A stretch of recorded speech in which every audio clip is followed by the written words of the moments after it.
करने के साथ साथ विश्वविद्यालय के पहले दीक्षांत समारोह को भी बतौर मुख्य अतिथि संबोधित किया। इसके अलावा श्री मोदी अहमदाबाद में रोड शो और सरदार पटेल स्टेडियम में आयोजित राज्य स्तरीय खेल कार्यक्रम में भी हिस्सा ले रहे हैं और कार्यक्रम को संबोधित कर रहे हैं। आइए आपको लिए चलते हैं। केवल एक दो खेलों के भरोसे टिकी थी। इसका नतीजा ये हुआ कि जो खेल देश के गौरव और पहचान से जुड़े थे उन्हें भी भुला दिया गया।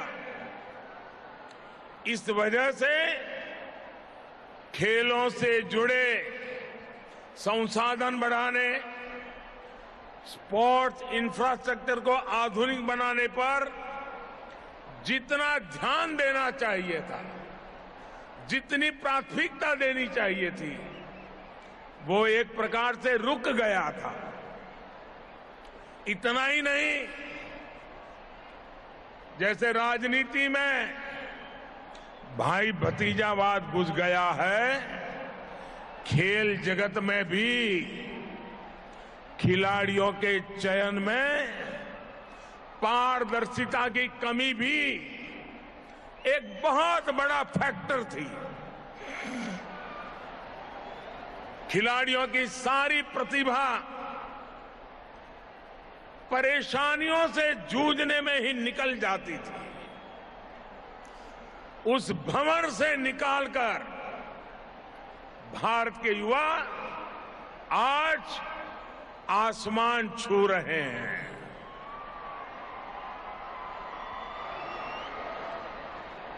गोल्ड और सिल्वर की चमक देश के आत्मविश्वास को भी चमका भी रही है और चमत्कार का अनुभव भी करा रही है। दुनिया का सबसे युवा देश खेल के मैदान में भी एक ताकत बनकर उभर रहा है।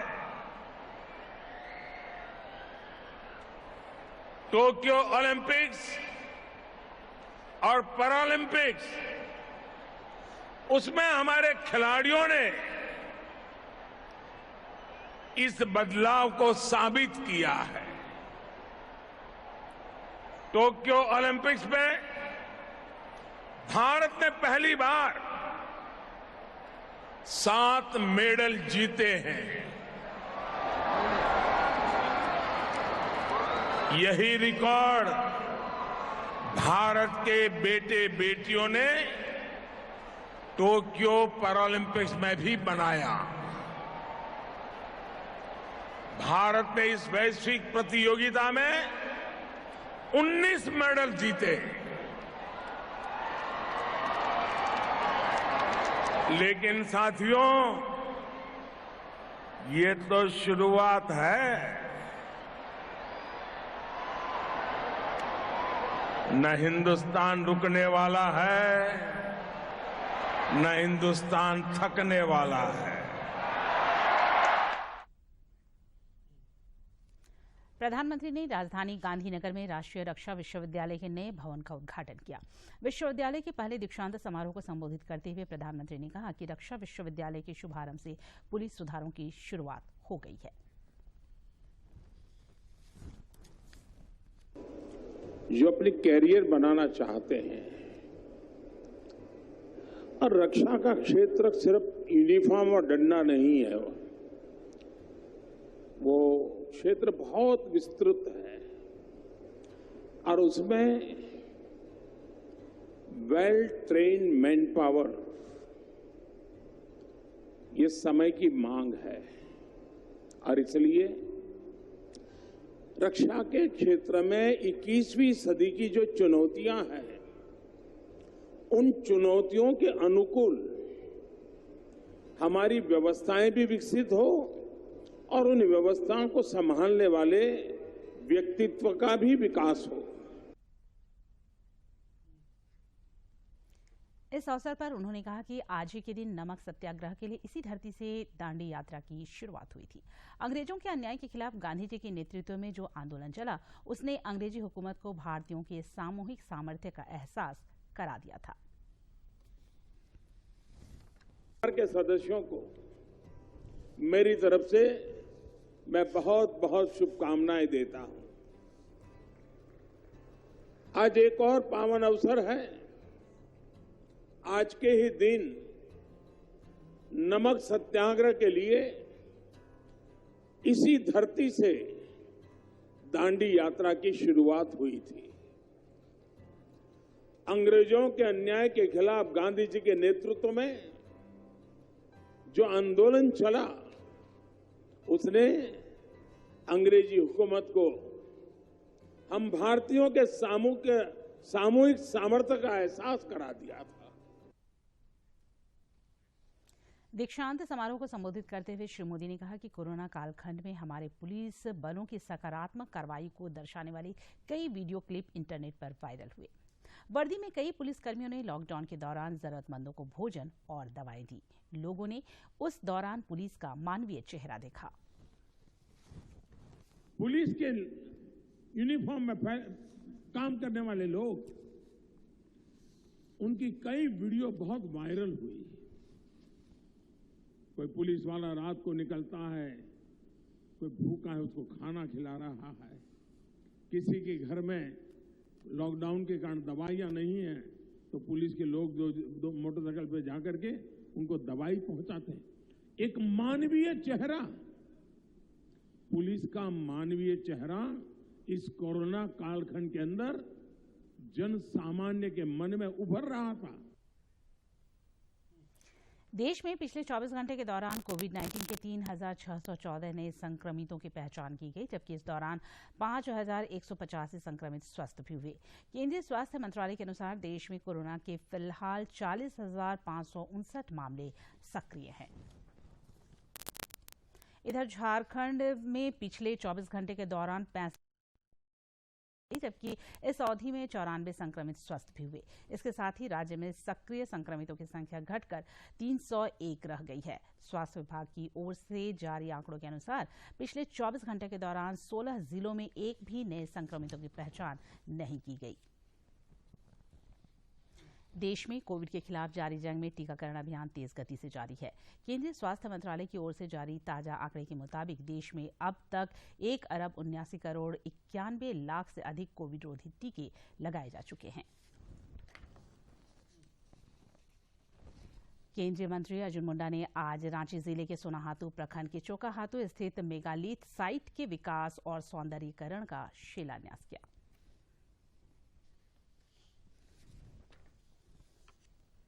रांची के चोकाहातू में 2500 वर्षों से भी पुराना मुंडाओं का हरगढ़ी स्थल है। हरगढ़ी की परंपरा यहाँ आज भी जीवंत है। पुरातत्व की दृष्टि से भी यह स्थान विशेष महत्व रखता है। केंद्रीय जनजातीय कार्य मंत्रालय द्वारा देश और दुनिया के लोगों को पाषाण कालीन इस सभ्यता और मुंडाओं की संस्कृति से रूबरू कराने की कोशिश तेज हो गई है। जनजातीय मामलों के केंद्रीय मंत्री अर्जुन मुंडा ने इस स्थल के विकास और सौंदर्यीकरण का शिलान्यास किया। गाँव में सिर्फ यही नहीं है कि हमने अपने पूर्वजों के कुछ तथ्यों को यहाँ पर सुरक्षित करने के लिए बाउंड्री वॉल बनाया, बल्कि इस गांव को भी आदर्श गांव बना करके हम अपने ऐतिहासिक पृष्ठभूमि को। कार्यक्रम में मौजूद स्थानीय सांसद संजय सेठ ने कहा कि इस मेगालिथ साइट का सौंदर्यीकरण हो जाने से यहाँ लोगों की आवाजाही बढ़ेगी और क्षेत्र का विकास हो सकेगा। 10 करोड़ की योजना, ये मात्र 10 करोड़ की योजना नहीं, ये भारत के पर्यटन के मानचित्र पर एक बहुत बड़ी रेखा खींची गई है। इस दौरान स्थानीय विधायक सुदेश महतो ने कहा कि झारखंड पर्यटन और पुरातत्व महत्व के स्थलों से समृद्ध है। उन्होंने ऐसे सभी स्थलों के विकास पर जोर दिया। 9 विशेष जाति के लिए जो जनजाति है, उन जातियों के लिए उनके क्षेत्र में बोलचाल भाषा जिस क्षेत्र में निहित है, क्योंकि झारखंड में ये बड़ा क्लियर है। सन 1873 में ईटी डाल्टन ने अपने शोध में लिखा था कि यह मेगालिथ साइट करीब 7 एकड़ में फैला है और इसमें 7,300 पत्थर गड़े हुए हैं जो ग्रेनाइट और लाइमस्टोन परिवार के हैं। जाहिर है यह स्थल ऐतिहासिक विरासत तो है ही, पूर्वजों की धरोहर भी है। मेगालिथ साइट चोकाहातू के संरक्षण और विकास कार्य का केंद्रीय मंत्री अर्जुन मुंडा ने शिलान्यास किया। और ये जो पूरी तस्वीरें आप हमारे पीछे देख सकते हैं, ये मेगालिथ साइट्स है और ये कहा जा रहा है कि ये 2500 साल पुरानी जो ये मेगालिथ साइट्स है, यहाँ पर अब भी ये पूरी तरह से इनकी जो परंपरा है वो जीवंत परंपरा यहाँ पर देखने को मिलती है और इसे अब संरक्षित करने का प्रयास किया जा रहा है। और इस आसपास के जो इलाके हैं उनका विकास का जिम्मा भी आदिवासी मंत्रालय ने उठाया है। तो हम कह सकते हैं कि इस तरीके से अगर जो हमारी धरोहर है उन्हें विकास के नक्शे पर लाया जाएगा तो निश्चित तौर पर पर्यटन को भी एक नया आयाम मिलेगा। अपने सहयोगी अवधेश के साथ मैं दिवाकर कुमार, दूरदर्शन समाचार, सोनूहातू, रांची। जनजातीय मामलों के केंद्रीय मंत्री अर्जुन मुंडा द्वारा रांची जिले के सोनाहातू प्रखंड के चोकाहातू स्थित मेगालिथ साइट के विकास को लेकर की गई इस पहल पर हमारे समाचार संपादक दिवाकर कुमार ने उनसे खास बातचीत की। जो हम कह सकते हैं निर्माण का कार्य, सौंदर्यीकरण का काम का शिलान्यास केंद्रीय मंत्री अर्जुन मुंडा जी ने किया है। हम उनसे जानते हैं कि आखिर इस साइट्स पर अगर आदिवासी मंत्रालय की नजर पड़ती है तो किस तरीके से जो हमारी परंपरा है और सभ्यता है उसका संरक्षण हो सकेगा। देखिए, ये बहुत बड़ा जीता जागता उदाहरण है अपनी सभ्यता का। मेगालिथ जब हम बात करते हैं तो उसको हम ये कहते हैं ये पाषाण युग, पाषाण युग के अवशेष यहाँ पर पड़े हुए हैं। तो ये बहुत बड़ा और ये जीवंत अवस्था में, क्योंकि आज भी इन परंपराओं को गांव के लोग बरकरार रखे हुए हैं और अपने परंपराओं के आधार पर चीज़ों को हमेशा ले कर के चलते हैं। तो ये जो आदिवासी का एक ऐतिहासिक पृष्ठभूमि को लेकर के चलना, जिसमें वो अपने सांस्कृतिक विरासत, ऐतिहासिक धरोहर, अपनी भाषा, अपनी पहचान और अपने साहित्य को लेकर के, साहित्य के दृष्टि से एक साहित्य जो लिखित में, लेकिन एक ओरल साहित्य होता है जिसको हमेशा लोग एक से दूसरे, दूसरे से तीसरे चर्चा के माध्यम से बताते हैं कि हमारे पूर्वज की क्या क्या ऐतिहासिक पृष्ठभूमि रही है। तो ये मेगालिथ साइट जो है, जिसके बारे में आज से सैकड़ों वर्ष पहले यहाँ पर लोगों ने आकर के देखा, और मुझे याद है कि बहुत सारे जर्मन एंथ्रोपोलॉजिस्ट यहाँ पर इसके पहले कई बार आ चुके हैं। दुनिया भर के एंथ्रोपोलॉजिस्ट यहाँ पर आए हैं, देखे हैं, क्योंकि one of the oldest place इसको माना गया है। इस दृष्टि से आगे हमारा जो एंथ्रोपोलॉजिकल सर्वे ऑफ इंडिया है वो इस पर काम करेगा। अभी इसके संरक्षण संवर्धन के दृष्टि से, परंपराओं को बरकरार रखने के दृष्टि से हमारा मंत्रालय कुछ राशि आवंटित, यहाँ के सांसद, यहाँ के विधायक, जिन लोगों ने हमेशा इसका प्रयत्न किया, दिया गया है।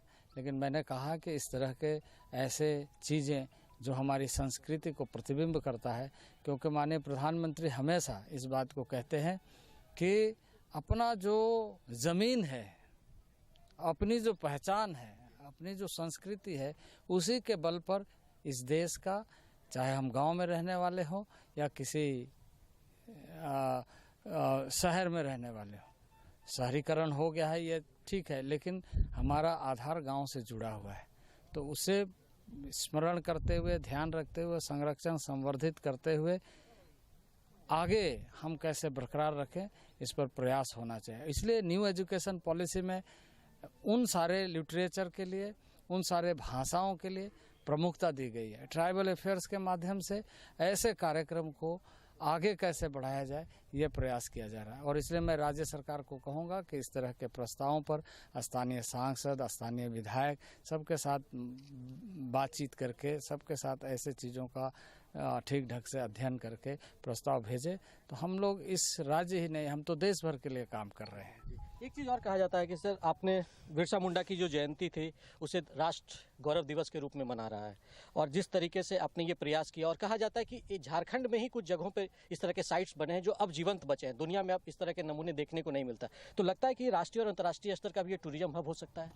नहीं, बिल्कुल। अब मैं टूरिज्म मिनिस्ट्री से कहूँगा कि यहाँ उन सारे चीज़ों को करने के लिए उनके जो रोड मैप होंगे उसमें इसको शामिल करें, और राज्य को भी कहूँगा कि उस दृष्टि से, जैसे मैं अभी जिस रास्ते से आया, उस रास्ते के बारे में अगर प्रस्ताव देगा तो उसकी राशि हम ही दे देंगे, उसके लिए पैसा की कोई कमी नहीं होगी, हमारे तरफ से हम उसके आवंटन दे देंगे।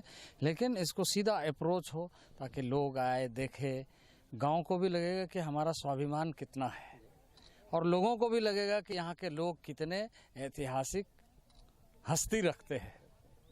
हमारे साथ लोकप्रिय सांसद भी यहाँ के हैं, संजय सेठ जी। सर, किस तरीके से आपको लगता है कि आपके संसदीय क्षेत्र में एक ऐतिहासिक चीज़ है, ऐतिहासिक धरोहर है, उसको संजोने के लिए जिस तरीके से आदिवासी मंत्रालय ने हाथ बढ़ाया है और अर्जुन मुंडा जी ने एक इंटरेस्ट जगाया है, आप लोग को लगता है कि इसका फायदा होगा? देखिए, ये आज ऐतिहासिक दिन है और ऐतिहासिक इसलिए कि पूर्वजों द्वारा सैकड़ों वर्ष पुराना ये जो स्थान है, ये एक बहुत बड़ा पर्यटन का केंद्र और स्वरोजगार का केंद्र बन सकता है। तभी आदरणीय अर्जुन मुंडा जी ने बहुत तेज नजर रखी। आप देखो, जिसके हाथों लिखा है वही उसका शिलान्यास करेगा। लेकिन ये पूर्वजों द्वारा दिया गया उपहार है। अगर इसका संरक्षण संवर्धन करेंगे तो आने वाली पीढ़ी फिर वो याद करेगी कि हाँ, जो उनके पूर्वजों ने दिया था और हमारे पूर्वजों ने इसका संरक्षण किया। ये ऐतिहासिक धरोहर है और पूरे हिंदुस्तान से लोग यहाँ आएंगे। जैसा मुंडा जी ने बताया कि यहाँ व्यापक पैमाने पे सुंदरीकरण, अन्य चीजें यहाँ उपलब्ध होंगी। निश्चित रूप से एक शोध का भी विषय होगा आने वाले दिनों में।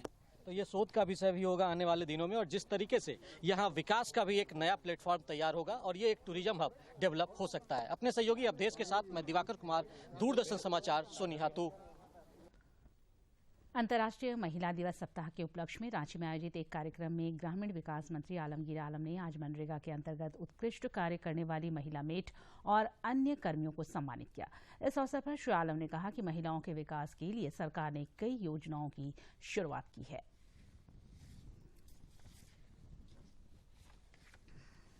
को बीच में रखने की काम किया। हमारे बोलने के पहले विभाग के आयुक्त रायश्री जी पूरा बात आप लोग को बता रहे थे कि हम लोगों ने अपने काम का शुरुआत जो किए हैं, कैसे करके महिला की भागीदारी सुनिश्चित हम करें। जिन बातों को हमने कहा कि कैसे करके इनका भागीदारी आगे बढ़े, और मैं समझता हूं कि एक महिला को अगर उसको आर्थिक रूप से, शैक्षणिक रूप से अगर हम उसको जोड़ते हैं तो मुझे लगता है उस परिवार के रहने वाले जितने भी बच्चे हों, परिवार के लोग हों, वो आगे बढ़ेगा। इस बात को हम आपको विश्वास दिलाना। चारा घोटाले मामले में सजायाफ्ता राजद प्रमुख लालू प्रसाद से आज पार्टी के वरिष्ठ नेता शिवानंद तिवारी ने मुलाकात की। जेल मैनुअल के मुताबिक शनिवार को लालू प्रसाद से 3 लोगों को उनकी इच्छा के अनुसार मिलने की अनुमति दी जाती है। इसी क्रम में आज शिवानंद तिवारी और प्रदेश आरजेडी के कार्यकारी अध्यक्ष संजय सिंह यादव ने लालू प्रसाद से मुलाकात की। रिम्स के पेइंग वार्ड से बाहर निकलने के बाद शिवानंद तिवारी ने पत्रकारों से बातचीत में कहा कि अब लालू प्रसाद की सेहत में सुधार हो रहा है।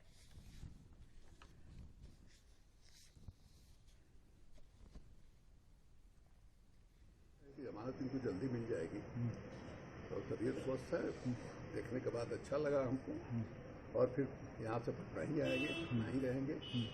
थोड़ी बहुत जो पॉलिटिकल बातचीत होती है, जो डेवलपमेंट है देश में पॉलिटिकल, उसके बारे में चर्चा हुई। स्वाभाविक है कि अभी पहले उत्तर प्रदेश का या बाकी राज्यों का चुनाव नतीजा आया है।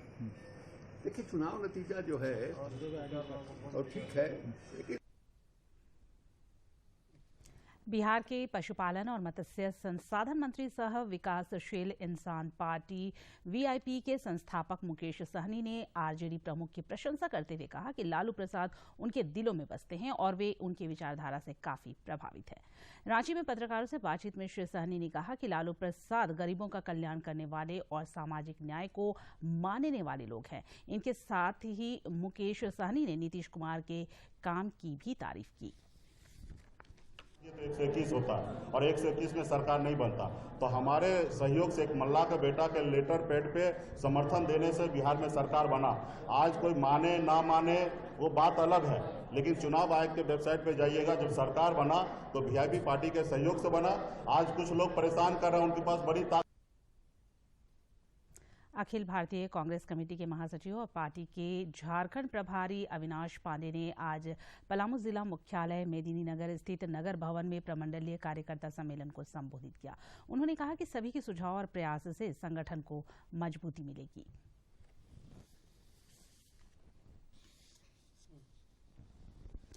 झारखंड उच्च न्यायालय के न्यायाधीश न्यायमूर्ति डॉक्टर एस.एन. पाठक ने दीप प्रज्वलित कर खूंटी जिले के फुटबॉल स्टेडियम में आयोजित कृषि सह विकास मेला का उद्घाटन किया।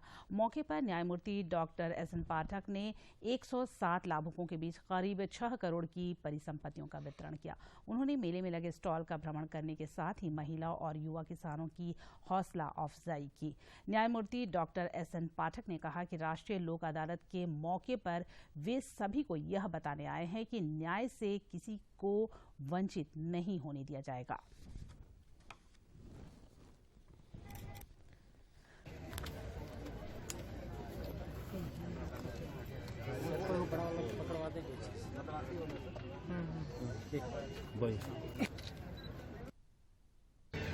आज इस कृषि मेला में, किसान मेला में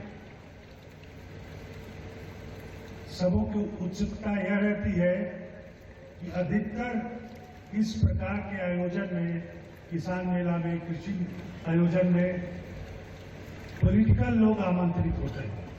या तो कोई बड़े नेता आते हैं, मंत्री आते हैं, लेकिन क्या वजह है कि आज हाईकोर्ट के जज आए हैं।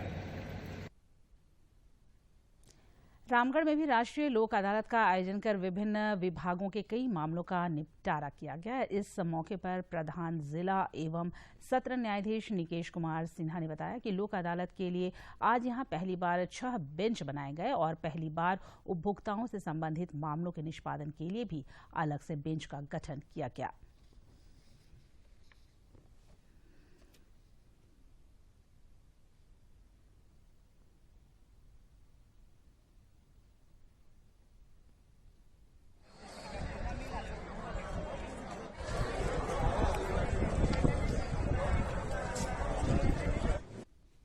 उनके निर्देश पे और हमारे स्टेट लीगल सर्विसेज अथॉरिटीज की जो संस्था है झालसा, उसके तत्वाधान में ये नेशनल लोक अदालत का आयोजन किया जाता है।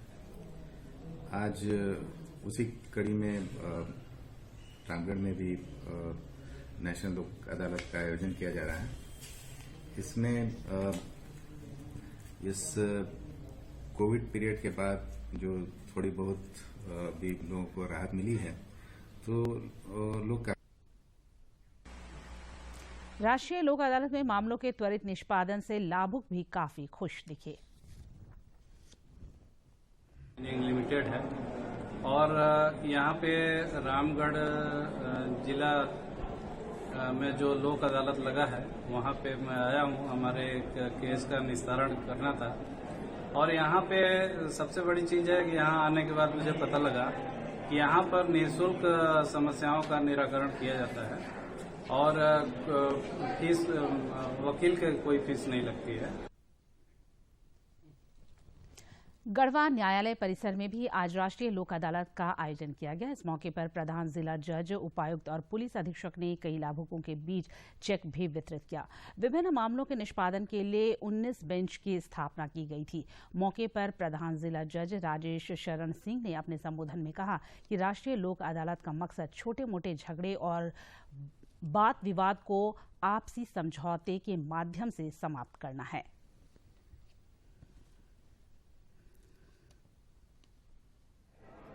कि छोटे मामलों में पक्षकारों को न्यायालय की प्रक्रिया से गुजरना न पड़े, समय कम लगे और आपके वाद का निष्पादन हो जाए। गढ़वा जिले में यह देखा गया है कि बहुत से लोग रोजगार धंधे के लिए बाहर जाते आते रहते हैं, जिससे कि न्यायालय में प्रत्येक तारीख पर उपस्थित हो पाना उनके लिए। मौके पर उपायुक्त रमेश घोलप ने कहा कि राष्ट्रीय लोक अदालत से लोगों के समय और पैसे की बचत तो होती ही है, साथ ही इस अदालत में कोई हारता नहीं है, ना ही कोई जीतता है। और अन्य जो जनरल हम लोग कोर्ट में फाइट करते हैं और इसमें किसी के पक्ष में रिजल्ट आता है, तब वो जीत गया और दूसरा हार गया, वो जो फीलिंग होती है उस सबसे निजात हम लोगों को इस राष्ट्रीय लोक अदालत के माध्यम से मिलती है। और यहाँ पे बहुत सारे केसेस में विन विन सिचुएशन होता है। किसी को वो एहसास नहीं होता है कि हम हार गए हैं, या सामने वाला जीत गया है। देवघर में जिला सत्र न्यायाधीश दिवाकर पांडे द्वारा राष्ट्रीय लोक अदालत का उद्घाटन किया गया। जज दिवाकर पांडे ने बताया कि लोक अदालत के माध्यम से लोगों को काफी सुविधा मिलेगी। उन्होंने कहा इस वर्ष 10,000 से अधिक मामलों का निष्पादन का लक्ष्य रखा गया है।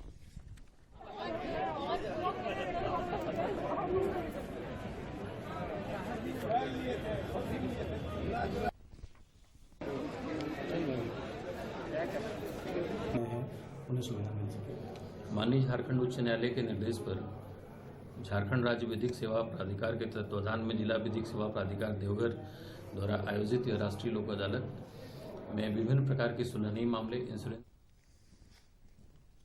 होली और शबे बारात लेकर आज रांची के उपायुक्त छवि रंजन की अध्यक्षता में जिला स्तरीय शांति समिति की बैठक आयोजित की गई। बैठक में शांति समिति के सदस्यों ने कहा कि पिछली बार की तरह इस बार भी दोनों त्योहार साथ हैं। इस बार भी सांप्रदायिक सौहार्द के साथ त्योहार मनाया जाएगा। समिति के सदस्यों ने त्योहार के मद्देनजर बेहतर व्यवस्था के लिए अपनी अपनी बातें रखी।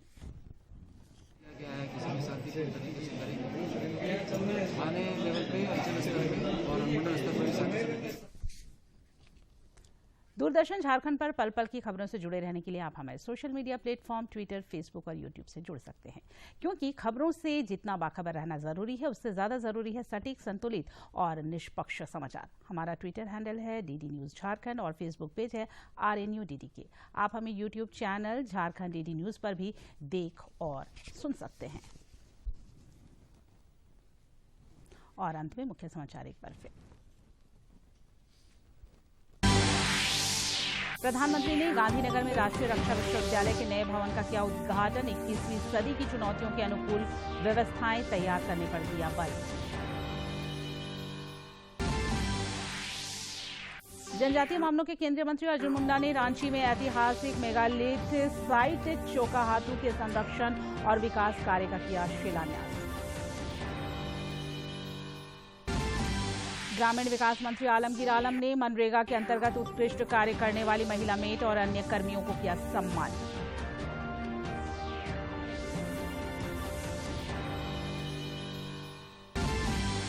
और राज्य के विभिन्न जिलों में राष्ट्रीय लोक अदालत का आयोजन, कई मामले का हुआ निष्पादन।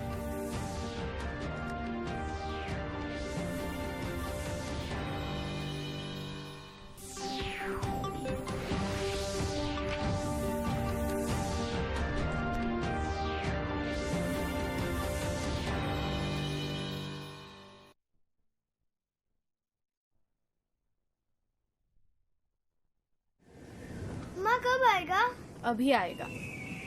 अरे बोलो ना माँ कब आएगा? बोला ना अभी आ जाएगा। ये ले आ गया कुआं। अरे कुआं नहीं माँ, हमारे घर नल से जल कब आएगा? नल से जल? अरे गुड्डी बहुत जल्दी आएगा पानी। जल जीवन मिशन आ चुका है। हम एक कदम उठाएंगे तो सरकार 10 कदम उठाएगी। सच? तुम्हारे मुंह में घी शक्कर। घी शक्कर नहीं माँ, स्वच्छ जल। 2024 तक देश के सभी 19 करोड़ घरों में पहुंचेगा पीने का साफ पानी। अब होगा हर घर जल। जल जीवन मिशन, जल शक्ति मंत्रालय, भारत सरकार।